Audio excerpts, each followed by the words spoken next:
বিশ্বকে যিনি নেতৃত্ব দেবার ক্ষমতা রাখেন তিনি বিশ্বগুরু, বিশ্বপ্রিয় রাষ্ট্রনেতা আর কেহ নন। তিনি আমাদের ভারতবর্ষের ভারত মাতার রত্ন সন্তান নরেন্দ্র দামোদর দাস মোদি। আর এই মোদিকে বলছে মোদি হাটাও দেশ বাঁচাও। ওরা কারা? ওরা কারা? ওরা আর কেউ নয়, আমাদের পরম শত্রু। মানে ওরা চায় ভারতবর্ষ ভেঙে চূর্ণ বিচূর্ণ হোক। ওরা জানে না এটা বাংলাদেশ, এটা মায়ানমার, এটা শ্রীলঙ্কা অথবা এটা পাকিস্তান নয়। আমাদের শক্তিধর রাষ্ট্রনেতা, আমাদের বিচক্ষণ রাষ্ট্রনেতা, আমাদের পাওয়ারফুল রাষ্ট্রনেতা, আমাদের দেবগুরু রাষ্ট্রনেতা।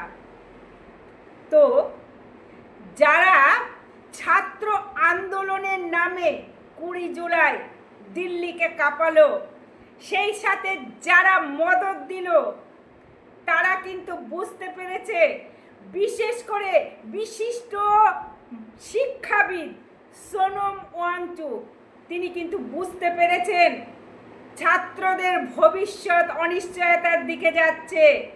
মানে সরকার যে কোনো প্রকারে প্রশাসনিক আইনি ব্যবস্থা নিতে পারে, ছাত্রদের ভবিষ্যৎ অন্ধকার হয়ে যাবে ছাত্রদের বিশৃঙ্খলা দেখে।